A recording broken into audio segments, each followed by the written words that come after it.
el legislador provincial Jerónimo Vargas Aynace está con nosotros en esta jornada. ¿Qué tal, legislador? ¿Cómo le va? Muy buenos días. ¿Qué tal? Buen día. Muchísimas gracias por la invitación. Es un placer enorme estar acá. Bueno, un saludo a Ingrid, que no pudo estar. Que lo había pedido tanto, lo había solicitado tanto. Ojalá que se recupere pronto. Sí. Y bueno, seguramente ya nos encontraremos nuevamente. Habrá una nueva oportunidad para estar con ella. Claro que sí. Lo convocamos aquí para hablar de un montón de cosas que tienen que ver con esto de la política dura, con estas cosas que a veces el ciudadano común por ahí no entiende y todo, pero había una consigna previa que habíamos instalado y era esto de ¿cuál es el recuerdo que puede llegar a tener de sus abuelos, no? Esa era la consigna de hoy en el programa y queríamos comenzar con eso, relajado. A ver, ¿por dónde vamos? Bueno, la verdad es que yo tengo de mis abuelas un recuerdo importante. Bueno, a mí nos tocó una vida complicada, digamos, de la infancia, por el secuestro de nuestro padre en la dictadura, así que mi madre queda sola con 5 hijos, mi hermano mayor discapacitado, y bueno, mi abuela materna tuvo un rol muy importante en nuestras vidas, mi abuela Mariquita, y mi abuela paterna también. Así que tengo de las dos muchísimos recuerdos muy buenos, fueron muy importantes, sobre todo mi abuela materna estuvo muy pendiente de nuestras vidas de chicos, fue realmente Fue el soporte de su soporte enorme. Sí. Así que bueno, siempre recordamos a las abuelas y hablamos con nuestros hijos de lo importante que fueron nuestras abuelas. Y bueno, y ahora que yo no recordaba que se festeje tanto el Día de la Abuela como pasó este año, donde ha estado mucho más presente, así que bueno, recordarla siempre con agradecimiento. Es que es eso, ¿no? Una figura muy importante que de alguna manera también han ayudado y han guiado a los nietos a seguir lo que quizás hoy son, ¿no? Creo, capaz que hoy usted está donde está porque aprendió un montón de cosas, sin duda le alguna, inculcaron un montón de cosas que tenían que ver con... Sin duda alguna, además de que tienen más experiencia, más templanza. Claro. Eso es importante siempre, es un complemento, creo yo, fundamental en la formación de los niños, de los jóvenes. Así que bueno, por más abuelas para todos. Por más abuelas para todos. Y bueno, y Gaby ahí está. Él siempre viene y quiere, yo quiero hablar con él de cosas más tranquilas. Pero bueno, por ahí la otra parte que la gente no conoce. Siempre existe la oveja negra de la familia. Y viene la oveja negra. Viene la oveja negra de la familia que tiene que ir a lo duro, a la coyuntura política. Bueno, como todos sabrán, el gobernador Osvaldo Jando dio el puntapié inicial para encarar esta suerte de reforma constitucional en la provincia. Y lo que ha sorprendido en la semana es que la posta la han tomado algún sector del oficialismo justicialista justamente comarcano, quizás liderados por quien tenemos hoy sentado aquí en la radio, Jerónimo Vargas Aynace. Legislador, ¿cuáles son los puntos claves de este proyecto que ustedes han presentado para tener en cuenta al momento de una posible o de una teórica reforma constitucional? Bueno, en rigor de verdad creo que todos los tucumanos hemos padecido el último proceso electoral, este sistema de acoples, que es el mecanismo electoral que tenemos y que está en nuestra Constitución, y que sin duda alguna ha generado un enorme malestar en la sociedad por muchos motivos, no solamente por el avasallamiento que implican tener casi 19.000 candidatos que han atormentado a la sociedad al ser tantos, con mensajes hasta confusos por la cantidad, ni hablar de un cuarto oscuro con más de 100, 120, 150 boletas. Las redes sociales también desbordadas de caras, de nombres, de ideas, de propuestas, en el marco de una nueva constitución. El sistema de acoples ha sido pergeñado en el 2006 en una reforma que para mí ha tenido además de muchos errores técnicos, un objetivo que no es el mejor, ¿no? Que era ver cómo le generamos un beneficio a la dirigencia política dándole la reelección, pensando solo en eso. Se perdió la oportunidad de resolver muchos temas que eran importantes, que eran medulares, y dejar este sistema que no tenía por objeto mejorar la representatividad, sino ser una herramienta para ver cómo aseguro ganar elecciones. Bueno, claramente nosotros hemos escuchado el ruido de las urnas en el año pasado en la elección nacional, ¿no? Hoy tenemos un presidente elegido fundamentalmente por su posición contra un sector de la política, contra la política, haciendo una crítica contra la política. Y la sociedad compró eso, porque claramente ha habido excesos en la política, excesos en el gasto de la política. Bueno, a partir de esa realidad y tomando en cuenta que el gobernador ha planteado la necesidad de una reforma política que no sea un maquillaje, lo ha dicho claramente, si esto va a ser gatopardismo, no cuenten conmigo. En esa lógica hemos presentado un proyecto en el que veníamos trabajando hace bastante tiempo buscando poner las bases para un debate importante que busque, en nuestro pensamiento, eliminar el sistema de acoples como sistema electoral. Hay voces que dicen que no, que hay que acotarlos. Bueno, yo quiero ser claro en esto. Mi opinión, ¿no? Si nosotros queremos que la sociedad crea que esta reforma que estamos encarando es seriamente para ponerle límites a la política, para limitar el gasto de la política y no para beneficiar a los políticos, debemos eliminar el sistema de acople. Si nosotros no vamos por ese camino, la sociedad va a creer que es bomba de humo para buscar algún beneficio particular, sectorial. Bueno, creo que tenemos esta gran oportunidad, ¿no? De, a diferencia del 2006, proponer ejes, abrir un debate sobre una reforma que realmente tenga por objetivo cambiar el sistema electoral, poner límites a la... Porque el sistema de acople es un exceso de la política, claramente, ¿verdad? Entonces, poner límites a los acoples a través de un sistema, eliminarlo, pero poniendo límites a la política a través de un sistema electoral como el que proponemos, que podrá haber otros, ¿no? Pero nosotros creemos que una boleta única de papel por frente o por partido va a generar simplemente el hecho de que en el cuarto oscuro, haya 7, 8, 9 boletas y no 150. Entonces, ya desde ahí vamos a lograr un cambio importante en la sociedad donde va a poder conocer a sus candidatos, saber quiénes son, ¿no es cierto? Hoy tenemos casi un 40% de votantes en San Miguel de Tucumán que ha votado un candidato que no llegó a ocupar ninguna banca. Así tenemos un déficit de representatividad enorme. Y después la modificación de las secciones electorales. Hoy tenemos insólitamente, le ponemos la obligación a un votante de Graneros en votar a un candidato de Trancas, que está a 160, 170 kilómetros. Ese candidato de Trancas no conoce la sociedad de Graneros, no saben qué producen, qué comercian, qué necesidades tienen, qué les gusta, cuáles son sus tradiciones, cómo funciona su sociedad, cuáles son sus códigos sociales. Porque no es de ahí, porque no es insólito. Entonces, buscamos ir a un sistema de secciones mucho más pequeñas para que la gente lo entienda, ¿no? Es decir, buscamos que sean pequeñas regiones donde cada candidato emerja de esa pequeña región en donde vive, en donde tiene domicilio y en donde lo conoce y en donde él conoce y donde hay una cuestión de representatividad indiscutible, inalienable. Esa circunscripción, como le llamamos técnicamente, en algunos casos es departamental, en otros casos hemos fusionado 2 o 3 departamentos por la cercanía que tienen, pero siempre buscando ese concepto de representación regional que lamentablemente se pierde, y esto haciendo un poco de historia, cuando la Constitución bucista elimina la bicameralidad en el 90, se lleva puesto ese concepto de representación regional que tenían los senadores. Los senadores, antes del 90, teníamos un sistema bicameral, los senadores representaban a los departamentos y los diputados a los ciudadanos.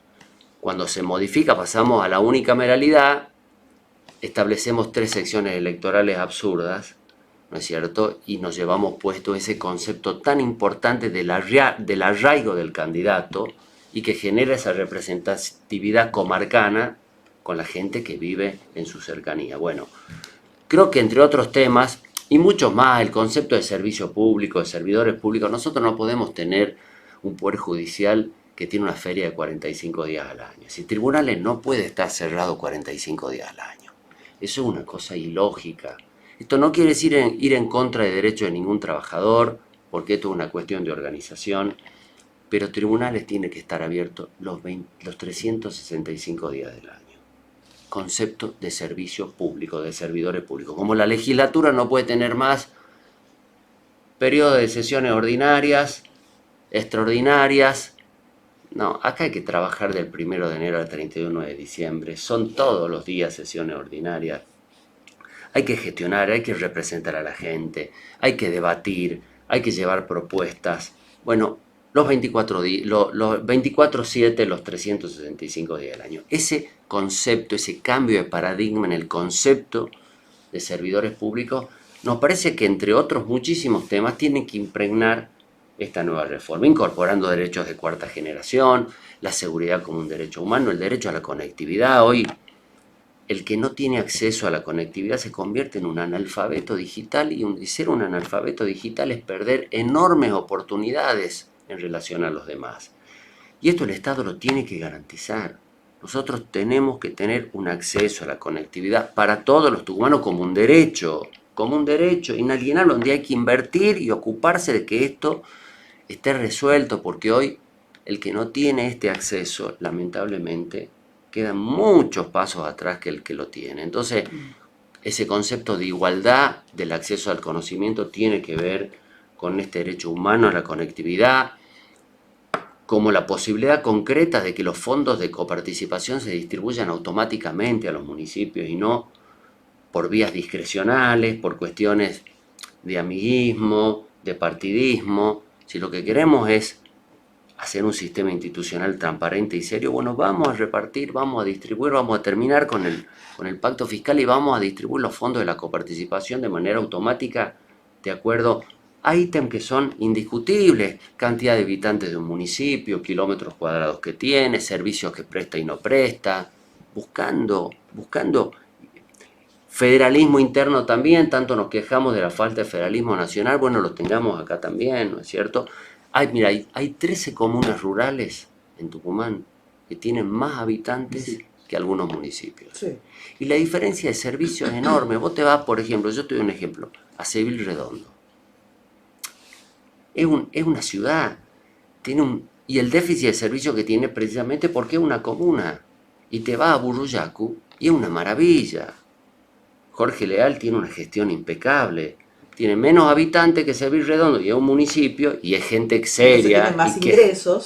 Pero es que además hay gente seria que gestiona bien. Claro. Entonces vos tenés hoy un municipio que tiene pavimento en todas las calles, iluminación en todas las calles, cámaras de seguridad, cloaca, agua. Entonces, digo, también tenemos que empezar a poner en plano de igualdad a todos los tucumanos buscando. Y esto se logra desde este cambio institucional, desde esta modificación, donde realmente con todos los temas que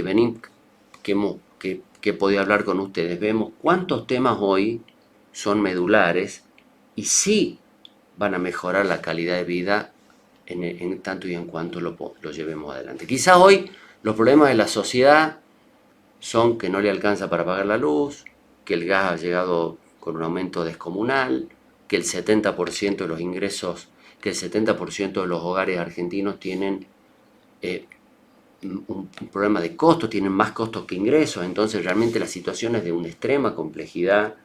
Y por ahí la gente dice, che, pero con esta reforma no solucionamos esos problemas. Lamentablemente no, pero dentro de 2 años, cuando se abra, o 2 años y medio, cuando vayamos al inicio de campañas electorales, con este sistema que hoy es rechazado, te diría, por la mayoría de los tucumanos, ahí sí nos dirán, che, ¿qué han hecho 4 años ustedes que no han cambiado esto? Entonces, digo, no es urgente, pero es necesario a mediano plazo y creo que nos tenemos que ocupar seriamente. Ahora, legislador, justamente a esto último que usted hace referencia, y esto con todo respeto se lo digo, tampoco es que han descubierto la pólvora. Ya desde el mismo 2006, cuando se instrumenta la Constitución calificada como alperovichista en ese entonces, luego que la justicia empezó a voltear varios artículos de esa Constitución, hubo otros paquetes normativos que pudieron haber salido por ley. Léase ley de ética pública, de acceso a la información pública, antinepotismo, de la ficha limpia para las elecciones,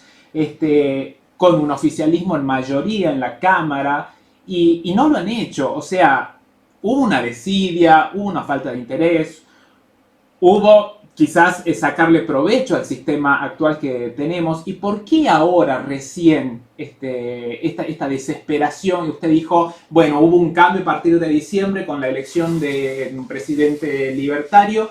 Y si no lo había, ¿qué pasaba? ¿Íbamos a seguir con estas mismas mañas?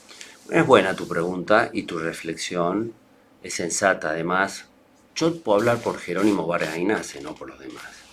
Yo no participé de la reforma constitucional del 2006, no fui convencional constituyente, nunca me gustó esa constitución. Con el sistema de acoples me fue muy bien. Yo en San Miguel de Tucumán, después de Roxana Chala, soy el dirigente político del peronismo con mayor legitimidad después de la intendenta. Y sin perjuicio de eso, de que a mí el sistema de acople me sirvió mucho, soy el primero en decir basta de este sistema. O sea, desde la lógica del individualismo, cualquiera diría, pero che, ¿y este tipo por qué se le ha ido tan bien con ese sistema lo quiere cambiar? ¿No es cierto? Bueno, esa es una muestra clara, indiscutible, palmaria, contundente, de que entendemos que la sociedad nos pide este cambio y no porque a mí me convenga, voy a sostener esto, porque entiendo que no es bueno, porque entiendo que puede ser mejor, ¿verdad? En relación a algunos puntos que marcaste, es muy importante lo que vos decís. Hoy tenemos una constitución que tiene muchos reproches judiciales. Tiene montones de artículos que hoy, la Corte ha dicho que son inconstitucionales, que la constituyente se ha excedido en los temas se ha excedido en relación a los puntos que ha marcado la legislatura al momento de sancionar la ley. Hay temas como acceso a la información pública que lo hemos establecido en nuestro proyecto.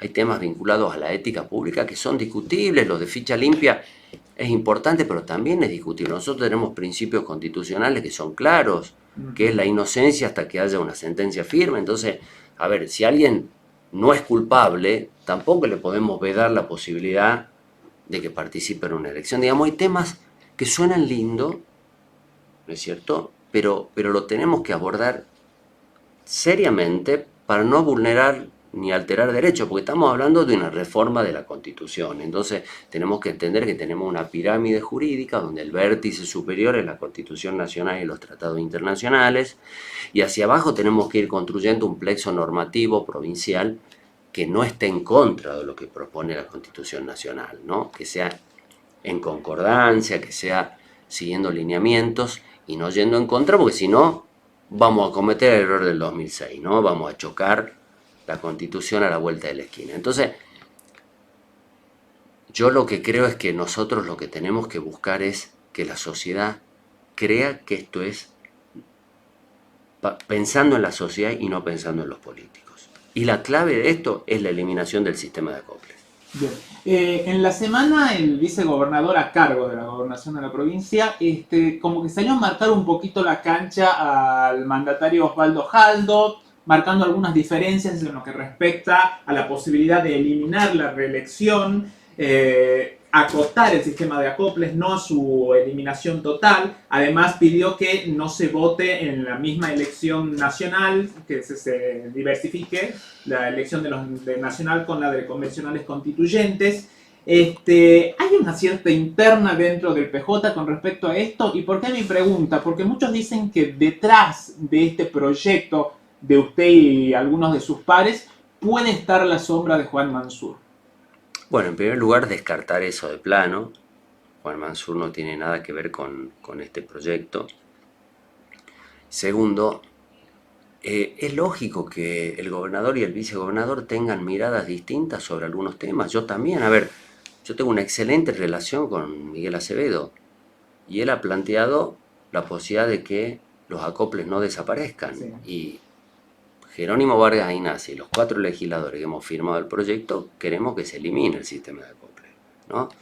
Entonces, claramente son opiniones distintas. Eso no quiere decir que estemos peleados, que haya una interna, porque yo a veces veo periodistas que están fogoneando internas, ¿no? Y me parece que hoy la sociedad lo que quiere es escuchar ideas y no peleas. Entonces, hay un sector del periodismo que tiene que también bajar un cambio y decir, bueno, a ver, sería lamentable que todos estemos de acuerdo, ¿no? Perón decía claramente que cuando dos personas todo el tiempo piensan lo mismo, porque una de esas no piensa. Y me parece que en esa lógica nosotros tenemos que ser serios y además entender que podemos tener muchas diferencias, que vamos a tratar de ponernos de acuerdo en los puntos en que se va a reformar, que cuando tengamos los puntos, estemos de acuerdo en los puntos que se van a reformar, esos puntos van a tener muchas miradas distintas. ¿Y cómo se va a zanjar eso? Con elecciones. Habrá un candidato que diga quiero eliminar el sistema de acople y habrá otro que dirá yo quiero que mantener el sistema de acople pero con menos acople, y será el votante el que dirá, mire, ¿quién me gusta más? Necesito qué modelo de provincia quiero, qué sistema electoral me gusta, y ahí elegiré, y ese constituyente tendrá que llevar ese mandato de sus votantes de acuerdo a lo que era propuesto. De eso se trata esto, ¿no? Esto no estamos peleando por un cargo remunerado, porque los convencionales constituyentes son ad honorem, no estamos hablando de que va a haber nombramientos, ni cargos, ni poder, ni nada. Estamos hablando de hacer un debate técnico-político, ¿no? Es decir, hay que estudiar esto, no solamente ser político, hay que estudiar, hay que estar a la altura de lo que va a ser la demanda social en la realidad de la política, donde las redes sociales, donde los medios de comunicación están dinámicamente sobre la noticia. Entonces nosotros también tenemos que estar preparados para dar debates técnicamente. Porque pasa un poco esto, ¿no? De que el común de la gente por ahí no entiende qué tanto es esto del convencional constituyente, ¿para qué? ¿Por qué quieren reformar la Constitución? ¿Para qué? ¿De qué nos sirve al tucumano común? A ese que está todo el día, qué sé yo, trabajando en la obra, en donde sea, y no tiene conocimiento de esto. ¿Por qué yo tengo que de nuevo estar escuchando de elegir, de votar? ¿Qué es lo que pasa? Bueno, por eso es importante el rol de los comunicadores y la seriedad en el abordaje de la propuesta. Y eso es lo que hemos tratado de hacer. Si vos lees el proyecto nuestro, que tiene 12, 13, 15 hojas con sus fundamentos, nosotros fundamos ¿por qué proponemos una reforma parcial de la Constitución? Bueno, proponemos por una serie de puntos. No es que porque el gobernador dijo hay que reformar la Constitución, el otro día metimos un proyecto que diga declararse la necesidad de la reforma parcial de la Constitución. No, claramente atrás hay una tarea y un bagaje técnico que sostiene nuestra propuesta, que lo que busca precisamente es instalar en la sociedad el por qué esto va a ser importante o por qué es importante esto para la gente. Bueno, esperemos que esto pueda seguir avanzando. Para usted, ¿se tiene que eliminar la reelección? Para mí no. Y la verdad que yo no tengo reelección ya como legislador, así que podría subirme y decir demagógicamente eso. Pero a ver, las provincias y los países que hoy tienen muchos problemas son aquellos que no han podido consolidar liderazgos temporales en 2 periodos, ¿no? Vamos a la Argentina, Santa Fe, por ejemplo. Hoy Santa Fe es una provincia gobernada por la policía y con serios problemas de inseguridad por el narcotráfico. ¿Y por qué? Porque no puede consolidar un liderazgo temporal, porque un candidato está 4 años, un gobernador es 4 años. Al año y medio ya tiene interna en su gabinete, porque todos son candidatos los que están a la vuelta. Ya el vicegobernador también tiene... Entonces, digo, acá los liderazgos temporales, ¿no es cierto? Es decir, 8 años, son los que han podido realmente llevar adelante procesos que sean importantes. Tampoco estoy de acuerdo con las reelecciones indefinidas, de ninguna manera. Creo que 2 periodos es suficiente. Me parece que Perú tiene los mismos problemas. Perú no tiene reelección y tiene graves problemas, muchos problemas. Entonces tenemos que ver lo que pasa en otras provincias y en el mundo y tratar de adecuar o sostener lo bueno que tiene esta reforma, ¿no?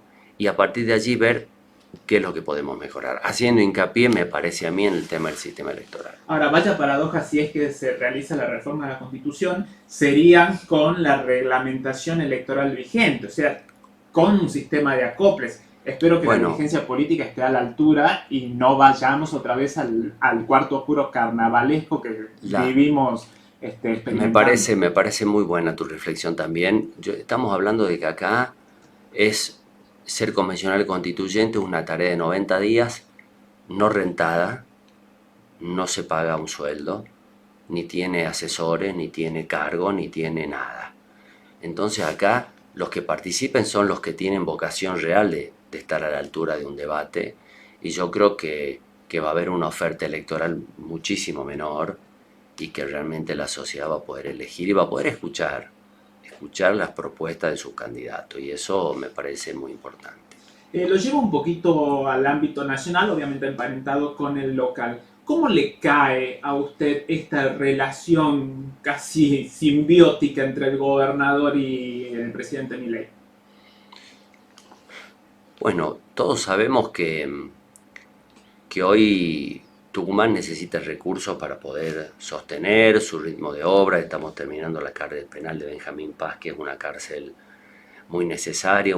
Nosotros tenemos un déficit en cuanto a la capacidad de albergar personas privadas de la libertad muy grande, promovido por la reforma del Código de Procedimientos Penal, que ha cuadriplicado y medio la cantidad de condenas. Hemos cerrado la puerta giratoria y eso ha hecho que tengamos hoy una saturación de personas detenidas, condenadas y con prisión preventiva. Por eso tenemos el penal de Villa Urquiza a tope, igual que comisarías. Bueno, estamos en un proceso de construcción del penal de Benjamín Paz, que está cerca de terminar su primer pabellón, con lo cual vamos a empezar a descomprimir esta realidad. Y así como esta obra, muchas venían sosteniéndose con apoyo de fondos nacionales. Bueno, hoy es necesario seguir con las obras, ¿no? Y yo creo que el gobernador ha tenido una estrategia de acompañar algunos temas a nivel nacional, buscando poder mantener la gestión, priorizando la gestión en la provincia de Tucumán. Hay algunos que le ha parecido excesivo lo que ha hecho, hay otros que no. Yo creo que lo importante en esto es que Tucumán pueda tener los sueldos al día, pueda tener, dar las paritarias a los trabajadores, pueda mantener el ritmo de obra. Ya llegará el momento de las discusiones políticas y ahí nos centraremos en las cuestiones, si lo que ha hecho ha sido bueno, ha sido excesivo o no. Si hay un sector de la sociedad que se queja, bueno, tendrá una oportunidad en las urnas, y el que le parece que hizo bien también lo tendrá. Yo creo que hoy la sociedad lo que quiere es que nosotros nos trabajemos, ¿no? Digamos, la sociedad quiere ver políticos en acción, políticos trabajando. Y en ese sentido creo que el gobernador y el vicegobernador están llevando una gestión adelante importante en un contexto de muchísima complejidad. Nosotros el ajuste que estamos viviendo no lo hemos vivido nunca, ¿no? Es decir, hoy la sociedad argentina está padeciendo, está sufriendo un ajuste, y lamentablemente no estamos viendo los resultados de este ajuste. Pues sí, tenemos 6 meses de ajuste, pero hoy la macroeconomía funciona, se reactivó la obra pública, se está recuperando el empleo, tenemos salarios a la altura de las circunstancias.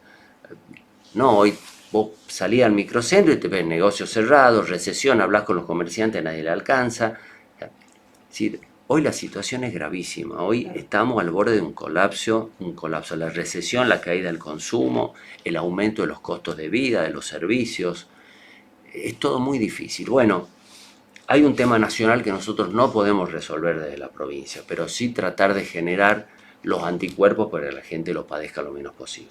Bueno, creo que en esa lógica estamos. Ahora, ¿tan mal hicieron las cosas los políticos anteriores? Llámese kirchnerismo, llámese macrismo, Cambiemos, Unión por la Patria, anteriores a esta gestión, que a pesar de la dura crisis que afrontamos, la recesión que está viviendo Argentina, el gobierno libertario tenga niveles de aceptación social que ronden un 55% bueno, todavía? Bueno, primero decirte que eso no es así. No hay ningún sondeo de opinión de la última semana que le dé ese número al gobierno de Milei. Todo lo contrario. Está entre 42, 43, es decir, 12, 13 puntos menos lo que vos me acabas de decir, y puedo darte información seria de este tema. Es decir, sin perjuicio de reflexionar y pensar que es importante todavía el apoyo que tienen.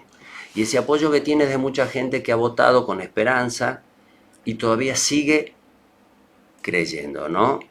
Ya, prefiero creer, te dice, prefiero tener expectativa de que esto puede cambiar. Ahora, cada día que pasa, hay más gente que ya no cree, primero por la situación individual de cada uno.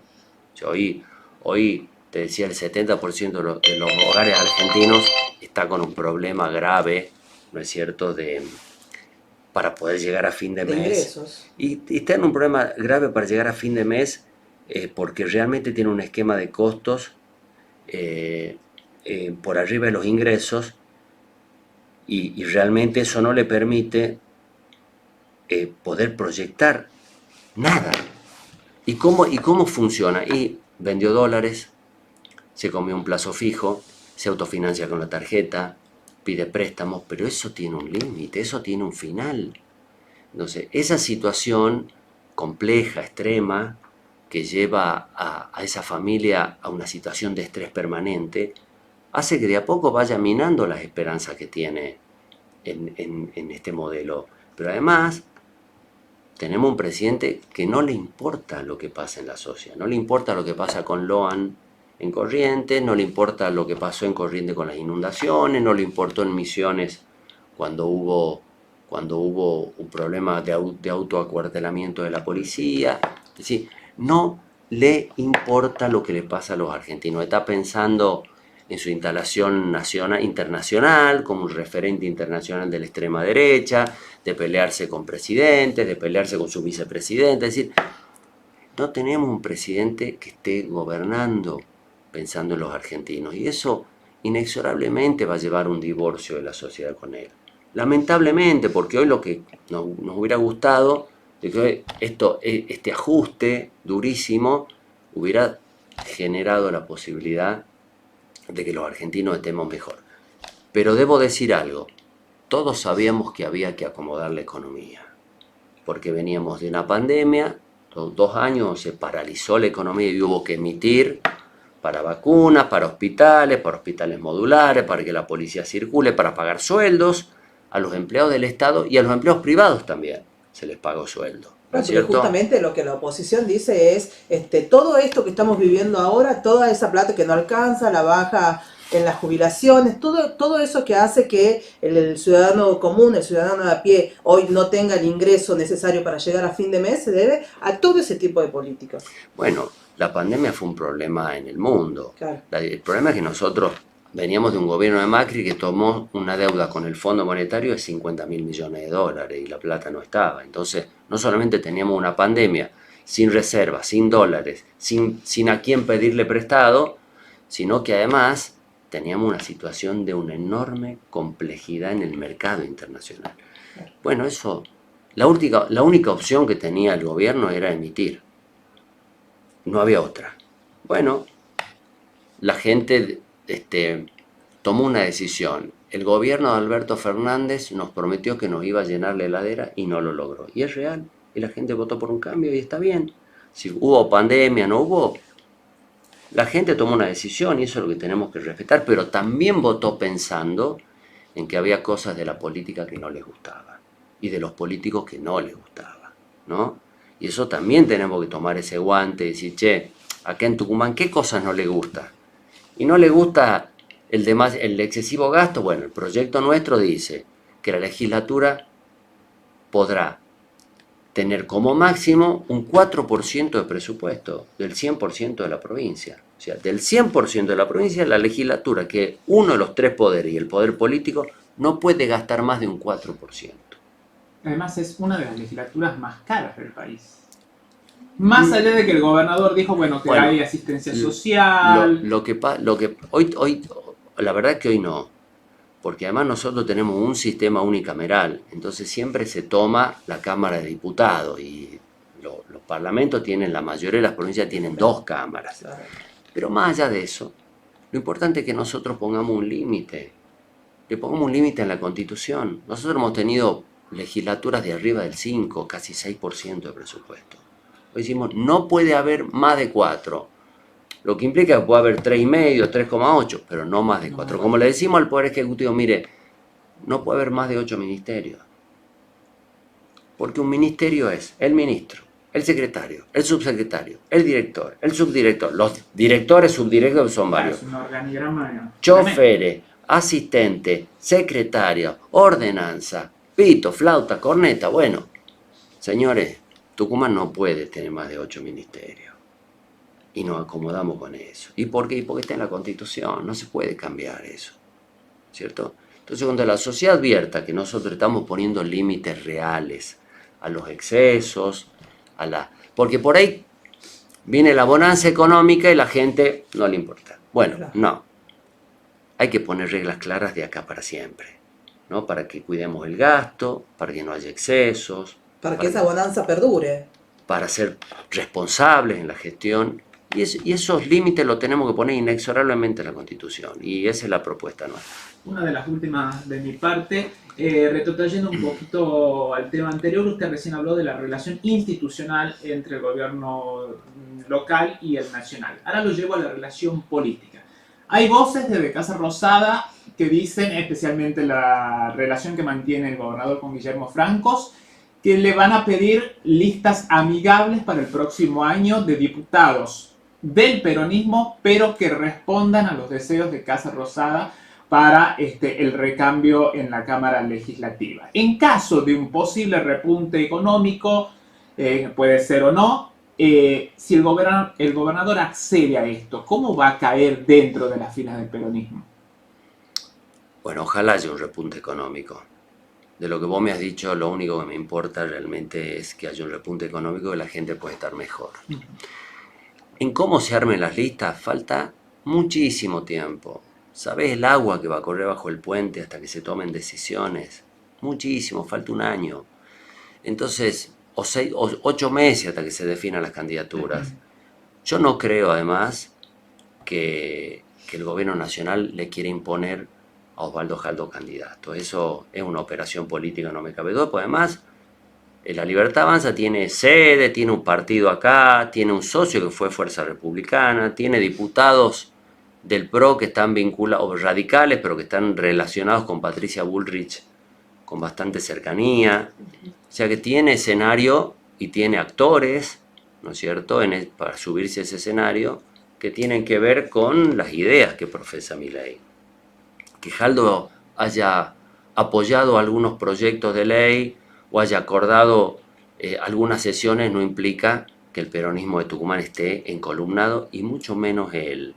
Yo eso tengo mis dudas también. Yo creo que él sí ayudó, acompañó, pero haberse encolumnado con La Libertad Avanza, un hombre que tiene muchos años en el peronismo y que nadie le puede discutir su militancia política, me parece que eso es cometer un error en el análisis, ¿verdad? Y yo creo que tenemos que hacer un análisis sensato de lo que está pasando.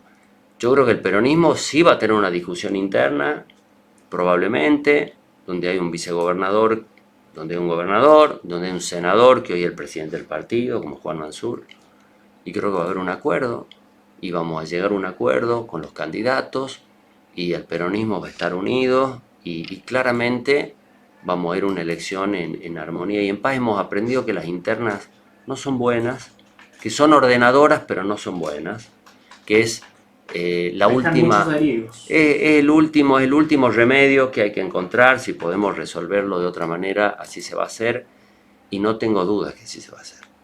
Hubo que reponer varias heridas después de esa interna Jaldo-Mansur. ¿Todavía se sigue? Y bueno, creo que fue zanjada porque Juan tomó la decisión de que el candidato a gobernador sea el candidato a quien él había derrotado, y eso es una muestra importante de que sea privilegiado decir, che, vamos con el que mejor esté, y el que mejor estaba era Osvaldo, y claramente fuimos todos y acompañamos, y no solamente ganamos con 55%, sino además recuperamos San Miguel de Tucumán con Roxana Chala. O sea que esa es una muestra clara de la unidad del peronismo, que después de una interna salimos todos unidos pensando en lo importante que era para nuestro partido este proceso electoral, ¿no? Y lo importante que es la fortaleza de los partidos políticos. Por eso también este cambio de sistema tiene que ver con eso.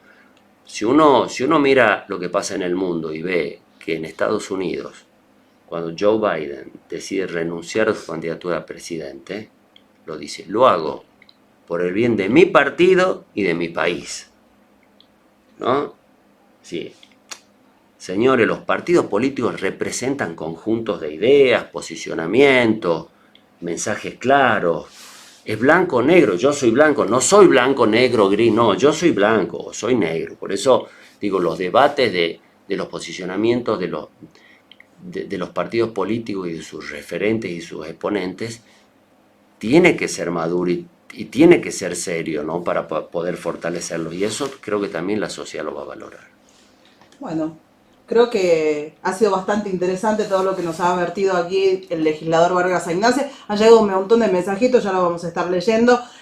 Oyentes de acuerdo, en desacuerdo, por supuesto, porque de esto se trata, ¿no? De escuchar un poco todo lo que opinan. Algunos decían, bueno, pero si el Poder Judicial tiene 365 días, si ocurre algo, si te están atendiendo por cuestiones de género y demás, nos decía un oyente por acá.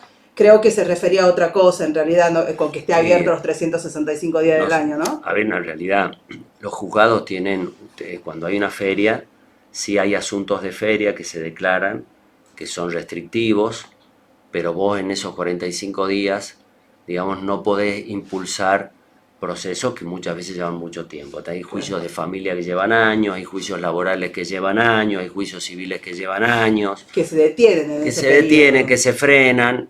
Y la verdad que son 45 días de vacaciones para muchísimos integrantes del Poder Judicial. No para todos porque se van turnando en la feria, pero digo, el mensaje a la sociedad, ¿no es cierto? Claro. Sí, a ver, que los legisladores tengamos 4 meses de periodo de sesiones extraordinarias sin perjuicio de que también hacemos sesiones ahí. Me parece que el mensaje es, se acabó extraordinario, ordinario. Digo, lo que el oyente plantea no entiende a qué me refiero. Francamente, lo que queremos es que la gente sepa que todos los días del año el Estado está a disposición de la gente porque somos servidores públicos y formamos parte de un servicio público. Entonces, ese es el cambio de paradigma al que nosotros apuntamos. Perfecto. Bueno, el legislador Jerónimo Vargas Ignace estuvo con nosotros aquí en el aire de Las Mangas del Chale.